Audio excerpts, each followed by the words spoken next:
Welcome to the Retzel Health Law Hotspot. Health Law Hotspot is a podcast for physicians and health professionals that covers the legal issues and trends that affect the healthcare industry. Hi, everyone. Welcome to the Health Law Hotspot. I'm Erica Adler, shareholder and healthcare practice leader at Retzel and Andrus. And today I am joined by Elisa Taub, who's a partner in the immigration boutique law firm Siskin Susser. She's been practicing law exclusively in the immigration field for over 15 years and leads the healthcare immigration practice at her firm, where she handles immigration matters for all types of healthcare providers, including doctors, nurses, physical therapists, medical technologists, and more. She's also the co-author of the Physician Immigration Handbook and is regularly invited to speak and present on matters related to healthcare immigration. And we're very excited to have you. So welcome. Thank you. I'm excited to be here. Today, we're going to cover a really great topic having to do with employment-based immigration issues for physicians and other healthcare providers, which I know is a topic that you deal with exclusively. And it's a topic that comes up very often for many of my clients, whether they're employers or employees. They often are not from the United States, but may be studying here, working here, wanting to move here, etc. So I'm very excited to talk about this, and I think everybody listening will enjoy this topic as well. So first of all, why don't we start off by just having you describe a little bit what your role is in the immigration process, and what do you do exactly? Yep. So I think sometimes when we talk with folks, in fact, I spoke with a physician today who was like, so exactly where do you come in? Our role is, I guess, twofold. We advise physicians and other healthcare professionals, as well as their employers or their prospective employers, on all aspects of the immigration process. So what types of process would be needed, if it's possible, what the potential hurdles might be or risks of proceeding. And then once an employment relationship is created or is intended to be created, we actually carry out the preparation and filing of the applications with the government and see that through and help folks navigate that process in actuality. So it's both on the strategy and advice part, but also on carrying out those plans on the back end. So how are physicians generally ending up in this country? Are they mostly coming over when they're already, educated? Are they coming here, getting their education, and then staying? What are you seeing, I guess, is the way to ask it. Most physicians that we work with go to medical school somewhere abroad, whether it's in their home country or another country. And when they come to the United States, they're initially coming for purposes of a medical residency or a fellowship. So for that graduate medical education, that's what they're usually coming here for. And they're usually coming to the United States. They need a visa for that. So they're usually coming either on an H-1B visa or more commonly these days on a J-1 visa to participate in whatever graduate medical education program they come to the US to do.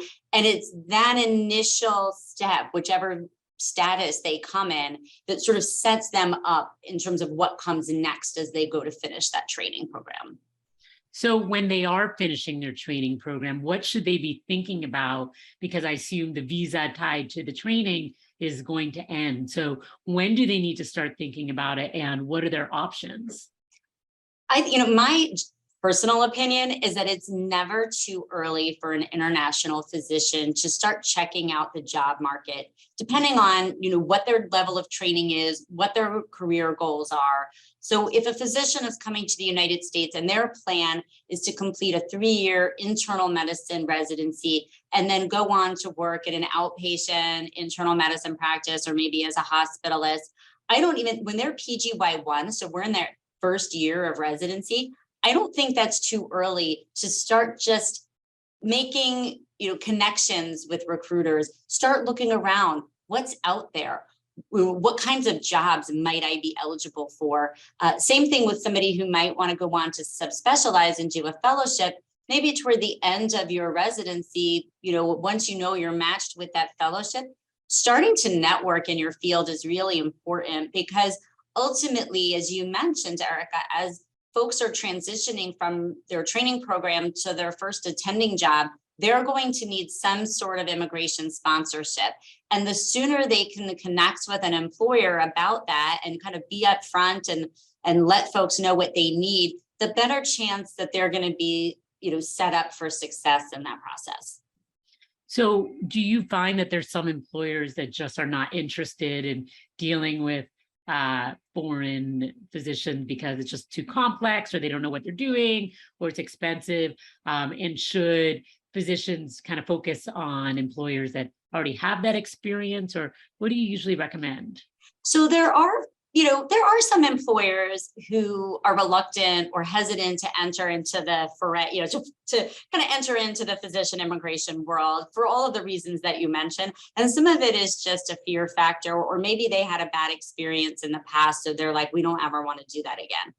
But as the economics of healthcare staffing become more challenging, we see more and more facilities who maybe have never tried, to sponsor somebody, whether it's a physician or a nurse even, have never really dipped their toe into those waters, now like wading in up to their hips, trying to recruit folks. And so it's becoming more common. So when a physician is talking with an employer about prospective employment, I think it's important for them to ask, have you done this before? What's your experience been?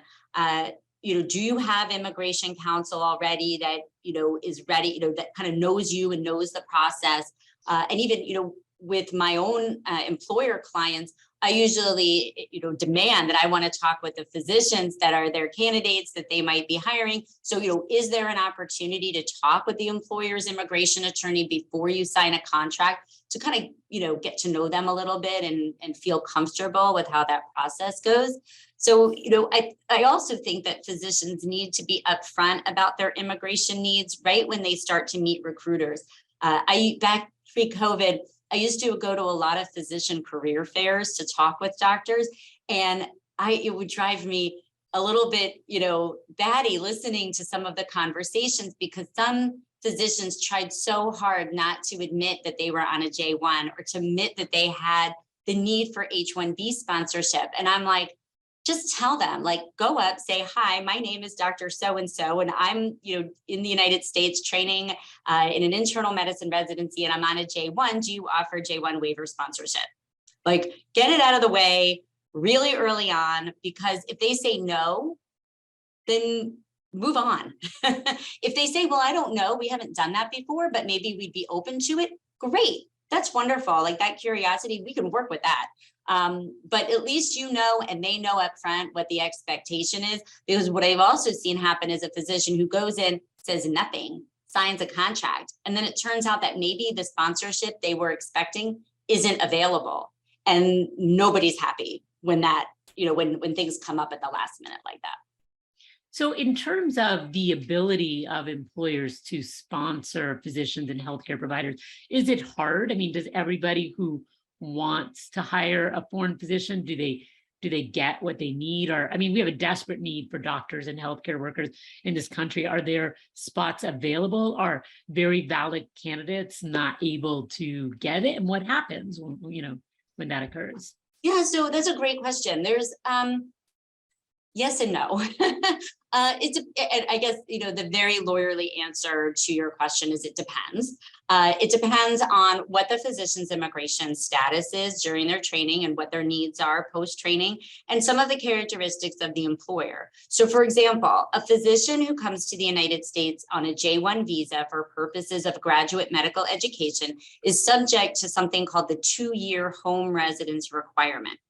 That requirement, it's written into the law, and it says that these physicians make a promise that at the end of their J1 program, so at the end of their residency or fellowship, they have to return back to their home country for 2 years, or get a waiver of that requirement to not have to get home. But whether, if they don't fulfill it or they don't get a waiver, their immigration pathway in the United States is very limited for the short and long term.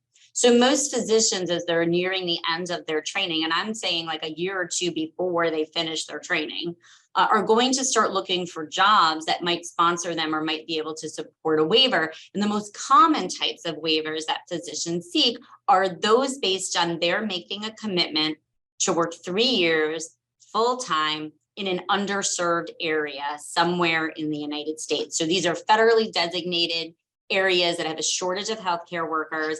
These physicians have strong incentive to go work in those areas, and they're not all rural. They can be, I'm sitting here in Memphis, Tennessee, and there's a good portion of our medical corridor in the city that's underserved. So they can be urban, they can be suburban or rural. Every state can support up to 30 physicians in a federal fiscal year for these waivers. But there are also some federal agencies, notably like HHS, also some regional commissions like the Delta Regional Authority, the Appalachian Regional Commission, and the Southeast Crescent Regional Commission, which is a new one, that can support unlimited waivers for physicians, either in certain geographic areas or with certain types of backgrounds like primary care, HHS will only support primary care, that kind of thing. So there's a lot of nooks and crannies to all of this. But for the most part, now that these federal agencies have expanded their waiver options, most physicians who want to remain in the US, most J1 doctors who want waivers can get waivers. Now, if you're an employer that's not in the jurisdiction of one of these regional agencies and that isn't hiring primary care doctors, but is looking for like a pulmonary critical care physician, you're probably going through your state's Conrad or state 30 program. And then the opportunities might be limited depending on where you are.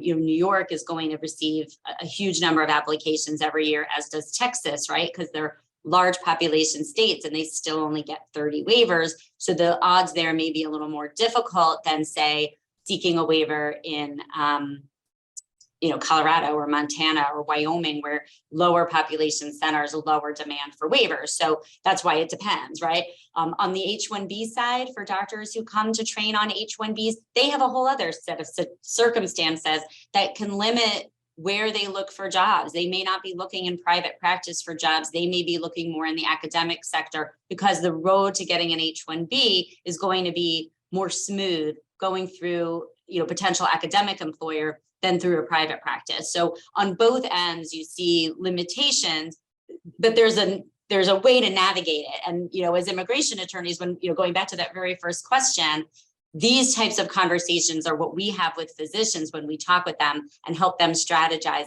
through their job search. So should physicians be hiring their own lawyers to help them, or is it usually going to be the employer's lawyer that's kind of helping them through the process? So most of the time, it's going to be the employer's lawyer who's going to do the actual work on the process. Especially if it's an employer that does this regularly and has retained counsel for these kinds of things. And I tell doctors, if your employer has an attorney that they're comfortable working with, use that attorney. They know each other well. They know how to navigate the process together. They may have had many years of experience working together. It behooves you to work with the employer's lawyer. On the other hand, sometimes physicians don't know where to start in their job search, or they're not sure, they're hearing different things from different people as they go through their job search, and they're not quite sure where things come down and what's real. So in those cases, sometimes I'll have physicians who schedule consultations with me to say, I just need to know, what are my options? Where should I be looking for a job? How does this process work? I'm doing all of this reading and I'm talking to these people and I've just totally confused myself, right? So they may not need me at every stage of the process, but for that consultation to just kind of understand how things work, that can be a really valuable conversation. That's great. And, one of the things, obviously I'm a healthcare lawyer, and when I interact with doctors, it can be to review their employment agreements, right? Mm-hmm. So I don't do any immigration law, but a lot of times I'll be the one looking at the contract where they're going to an underserved area to work. And one of the things that always strikes me is that they expect to see certain things in their agreement. One is a commitment for 3 years. Mm-hmm. And so they say, I have a 3-year contract. And in their minds, they assume that means that they can't be terminated in 3 years, for 3 years. And that's really not true. I always tell my doctors, your contract is only as long as the notice provision, right? So if either party can terminate on 90 days notice, you really only have a 90-day contract. And they find this kind of rather shocking. So what happens if they do get a job and they start working there and they're given that notice?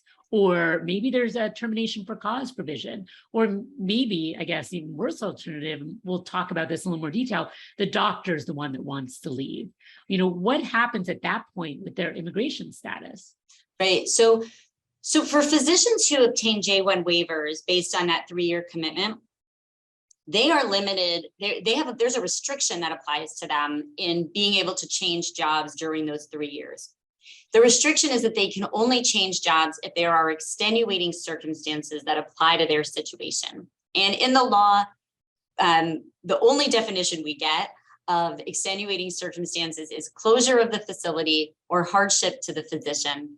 And that hardship is further defined as a situation that was unforeseen by the physician at the time they got the waiver and outside their control. Right. So that's usually the space that we find ourselves in with J-1 physicians who need to change jobs. So a termination without cause, I spoke with a physician actually just this morning about that. A termination without cause is usually the cleanest, most straightforward way to show extenuating circumstances. Great example of this is a physician who might be a hospital medicine physician, emergency medicine, radiology, where they're working with a group that provides physicians to a particular hospital. And that hospital has decided to terminate their agreement with that group. And so therefore, by definition, that group has to terminate the employment of the physicians that are currently working at that location. So the physician receives their notice of termination and it says in 90 days or whatever it is, your employment is going to terminate pursuant to this provision. We cannot continue to employ you here. And the physician is then picked up by the new provider at that location. That's a very clear extenuating circumstance, right? The physician cannot continue working in that location, in that job. We can make that change. So then sometimes, and we can talk more about this, but sometimes there are factual issues that come up in that equation. But on the more practical level, when the physician is given that notice of termination and they're told that their employment is going to end on March 31st, and let's say they have an H-1B that's approved through 2024, 2025 at this point, that physician from the last day of their employment has up to 60 days to have some other employer file a petition to change their H-1B status over to that new employer. And if that happens, not only can that physician stay in the United States through their termination, the notice period, the 60-day grace period, and through the filing of that new petition on to file, work for the next employer, they can work for that next employer when that petition is filed.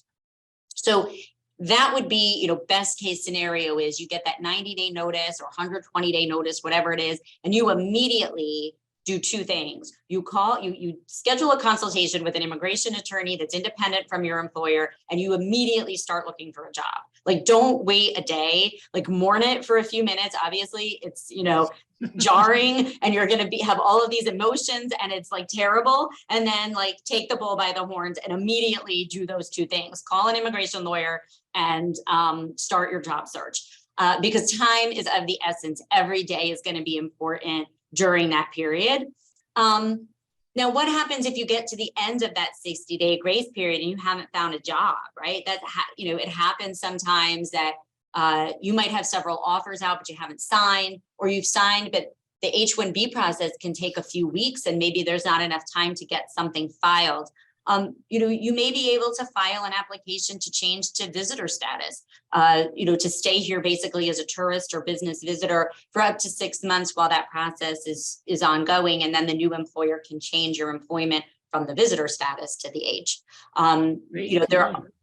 There are some situations where physicians just have to depart the United States for a period of time and then come back when everything works out, which is, usually not what anybody really wants, but sometimes that's unavoidable. There may be other options involved there where you can kind of find a way to extend that stay, but those 60 days go by pretty quickly. So it's important to make the best use of the notice period plus the 60 days gives you, a good long period of time. That's great. I mean, that's really important information. One of the issues I always have when I look at employment agreements for physicians that are here on a visa is that although they're often a standard form, I find, and I don't know if this is just me because I'm not sure I've had this conversation with other lawyers who do what I do, but sometimes find that these doctors are treated a little differently than other doctors. The employer may be less willing to make changes, give less time for them to sign the contract. And in some cases, I find that the doctors are somewhat mistreated in their employment roles.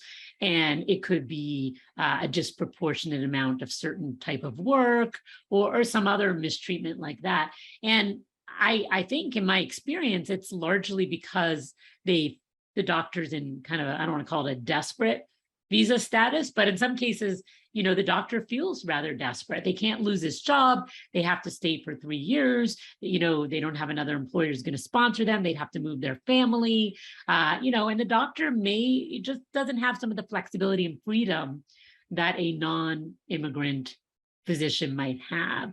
And this is, I always find very frustrating because it's happening, but, you can't quite call it out because, you'd be accusing the employer of doing something improper. Have you seen any of this kind of mistreatment? Have you heard about it? Am I the only one? I don't know.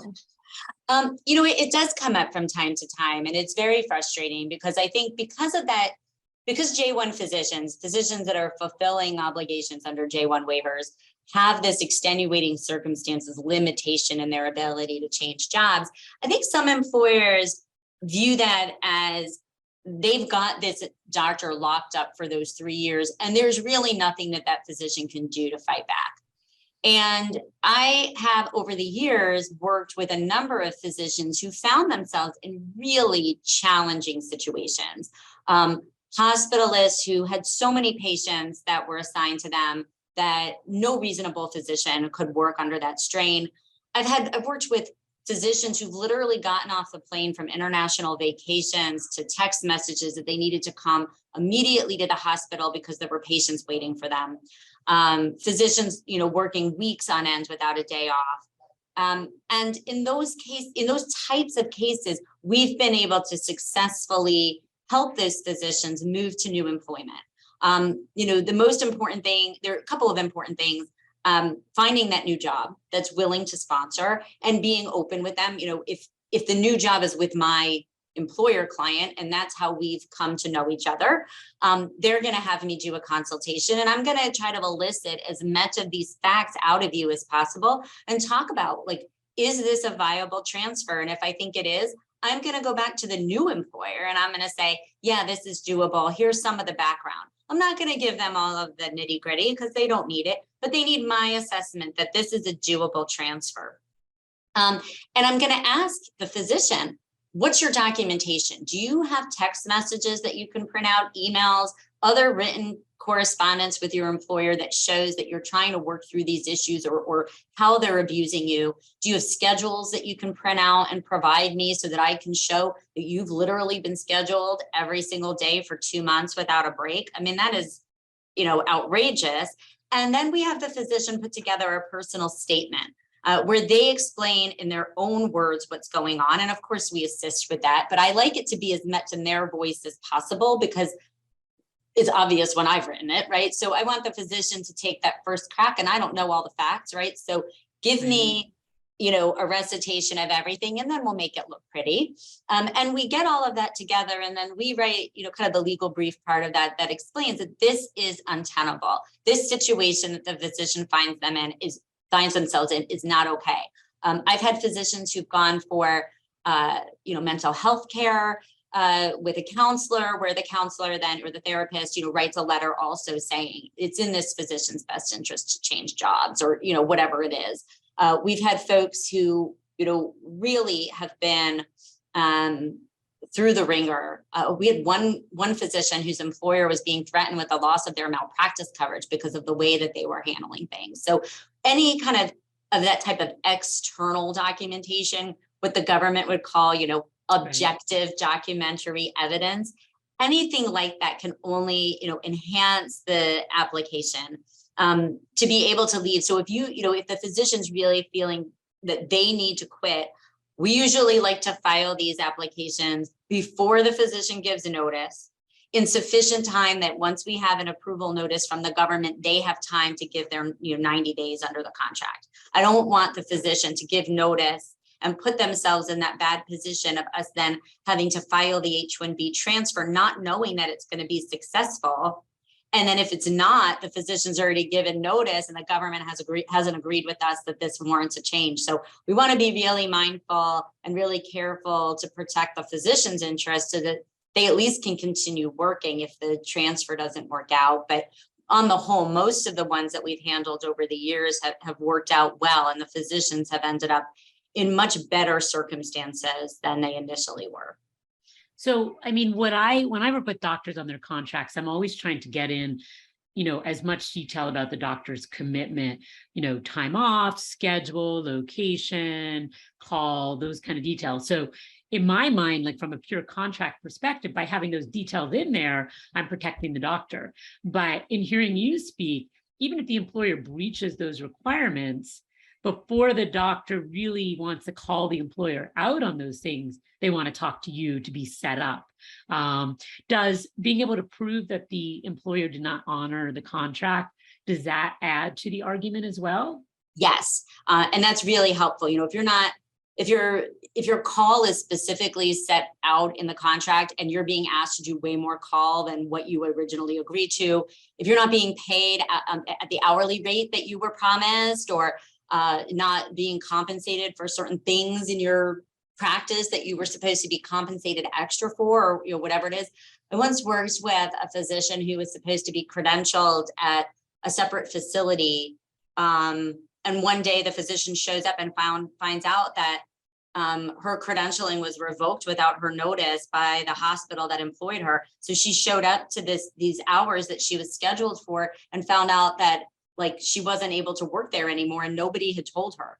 And it was written in her contract that they were supposed to allow her to have hours there. So that wasn't the only issue, but it definitely formed, the crux of our argument. So there can be all kinds of situations that might arise. And I think, if a physician is in a situation where they're feeling uneasy, there's some kind of disconnect between them and the employer, and they feel like things are going in the wrong direction, before they take any action, before they just get aggravated and give notice, or take some action that might be averse to them from an purely immigration perspective, they definitely want to consult with an immigration lawyer. And I think on the contract side of things, there are sometimes things that we can't avoid, right? There are some J-1 programs that are going to require that there be no termination without cause provision in the contract. That termination can only be for cause during those first 3 years.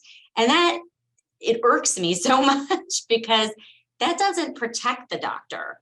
All that does is end up with a doctor with a termination for cause that makes it harder for them to change jobs.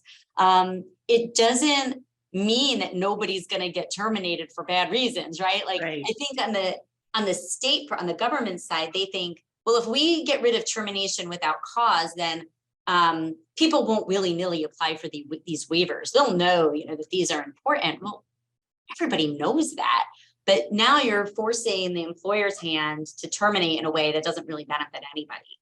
Right. So it really frustrates me. Yeah, I get that too. And I'm usually, before they call their immigration lawyer, they're usually talking to me about what's going on with their employer. And it's very frustrating, as I mentioned, sometimes merely because it's a doctor on a visa, they won't even negotiate the contract. They'll say, this is it, take it or leave it. So we often don't even have a chance. And all I can really do is help the doctor understand what's in there, good or bad, right? That's really the limit of what I can do.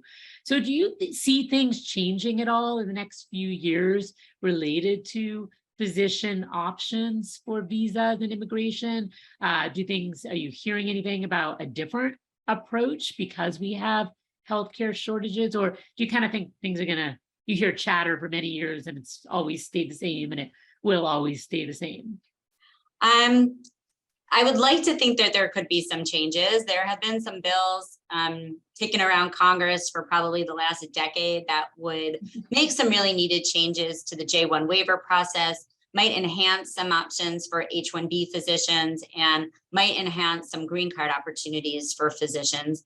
The same bill or similar bills keep getting introduced, but it's a tiny bill, right? It doesn't have any kind of really major budgetary impact. It's been agreed to on a bipartisan basis for many years. But when it comes down to it, I mean, I've literally sat in the room with congressional staffers who say, I'm totally behind your bill. How are you going to get it passed? And I'm like, well, last I checked, I wasn't the one that was elected. So how are you going to get it passed? Right. So, it's really hard to get it over that hump and kind of get it attached to something larger that has a chance of passing. So, from a congressional standpoint, my guess is as good as anyone's about what this particular Congress might accomplish. Outside of Congress, with other like policy changes or other things that might happen, I mentioned earlier the Southeast Crescent Regional Commission, or SCRC, is a brand new federal agency that just this summer brought online a new J-1 waiver program with unlimited waivers that covers a good portion of the southeastern United States, including the entire state of Florida, which it was previously almost impossible to get a waiver in Florida. And now, it's like exploding. There are some other regional commissions that are in the process of being created or that were created by the infrastructure law at the end of last year, notably in the Great Lakes region, on the northeastern border, like between New York and Canada, like in that region. There's also a Southwest Border Regional Commission. And right now there are some baby steps, very early steps to try to see if some of these newly created commissions will also create their own J-1 waiver programs. That would be tremendous. It would be tremendous for the employers in those regions to be on equal competitive ground with the employers who already are in regions covered by these kinds of agencies. And it would provide physicians with so much more choice about where they might be able to work. They can go to where they want to be. And for the long term, that bodes well for employers, because one of the biggest complaints I hear from employers about J-1 doctors is, well, they come and they complete their 3 years and then they leave, because they're, kind of being forced to go work in places to get these waivers that maybe aren't necessarily where they want to be for the long term. So the more waivers that are available in places where physicians want to be, I think the more like I said, the more even footing there can be. But we'll see. Though that's all very, in very, very early stages of discussion. But on a larger scale basis, I'm a little jaded in that regard. It's hard to believe that there could be some, sea change in the way physicians are immigrating to the US that's not currently on the table.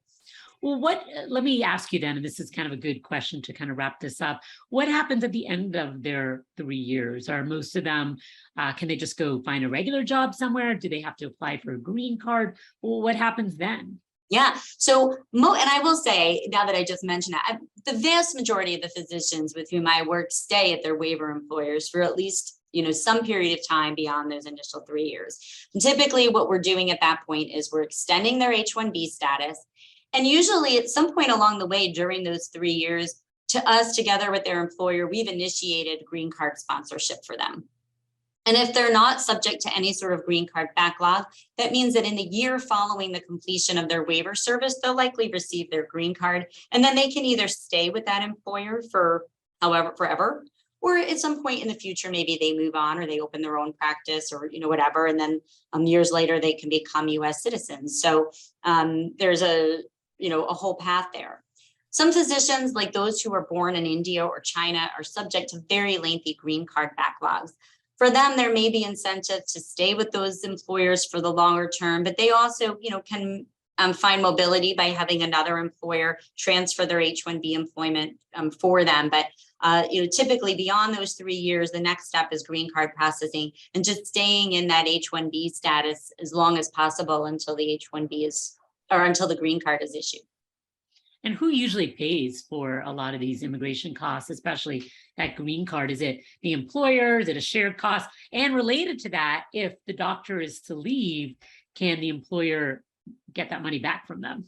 When it comes to H-1Bs and a part of the green card process called a labor certification, the U.S. Department of Labor mandates that employers pay all the fees associated with those applications. Pretty much everything else is open to negotiation. I find that because of the competitive job market, most employers are covering the fees, at least for the physician. Where I see maybe a passing on of fees is when it comes to the physician's family, spouse, children. A lot of times they have to pay those costs themselves, but the employer is largely paying the fees associated with the physician, and they look at that almost like a recruitment cost. Now, I say that's not a universal thing. So I don't want somebody listening to this today to go to their employer and say, hey, I heard this immigration lawyer and she told me you need to pay for all of this. But it's kind of like a market-based decision that Right. some systems will make about, what they're going to pay for in that process. Right. Oh, fair enough. And I see a variation in this, but I do usually see the employer covering that cost. Sometimes I do see, if you leave within a certain amount of time, you're paying back certain things like Mhm. the signing bonus, any cost incurred for the green card, et cetera. So it's kind of curious about, but it seems like it's probably limited to that piece that is not required for the employer to be paid. Exactly. I worry about payback provisions. We want to be very careful that it doesn't invoke any fees required to be paid by law, and doesn't implicate the physician's ultimate wage, like what they've earned, so that they're falling below some prevailing wage requirement. The Department of Labor has indicated that they are okay with liquidated damages provisions. So where those are appropriate legally, that could be a way, for an employer to kind of protect themselves. But a physician also wants to be aware, if they see a $250,000 liquidated damages provision in their contract, well, that might be required by their J1 program. But if it's not, they want to find out exactly like how that operates, and if the employer has previously enforced that and what that looked like before they sign on to something that big. But sometimes those are the best ways legally to get around some of those issues. Wow. Well, there is so much to talk about here. We could probably go on like forever. So we'll have to have you back and talk about some additional issues. Are there any final thoughts that you want to share on this topic? Oh, wow. I think that one of the things that is particularly important to me, having done this work for so long and having worked with so many physicians, is it is apparent to me that when folks are in residency and fellowship, they a lot of times just do not get the level of information they need to have about their immigration status. So doesn't have to be me, but I definitely recommend that, physicians who are in the US on a visa, who are in training and have not really navigated any of these parts of the process beyond just arriving here, really do their homework and learn as much as they can about what the requirements are for them, so that as they go off into the working world and they continue on their immigration journey in the United States, they make good choices and they make good decisions, or as much as possible. And whether that's listening to a podcast like this, hopping on a webinar, reading the physician immigration handbook, scheduling a consultation, any of those things, or all of those things, the more information that they can get, I think it can only be helpful. Great. Well, I think you've given some fantastic advice. And Alyssa, I thank you for joining us today. We'll share your information when we put this out. It'll be all over social media. And I'm hopeful if anybody has questions, please reach out directly to Alyssa. You can contact me and I'll just send you over her way, because I don't know the answers to any of these questions. But, this whole podcast is really about educating physicians and other healthcare providers. And this is a really, really important topic. So thank you so much for joining us today. I appreciate it. My pleasure. Thanks so much for having me. Well, this has been the Health Law Hotspot. And if you want to catch some of our other podcasts, you can check out ralaw.com to find them. And we'll see you next time. Thanks for joining us. The Retzel Health Law Hotspot is made available by the firm and its attorneys for educational purposes and to provide general information, not to provide specific legal advice. Use of the Retzel Health Law Hotspot does not create an attorney-client relationship between you and the firm or any of its attorneys. The Retzel Health Law Hotspot should not be used as a substitute for competent legal advice, and you should contact an attorney in your state about any legal needs or questions you may have.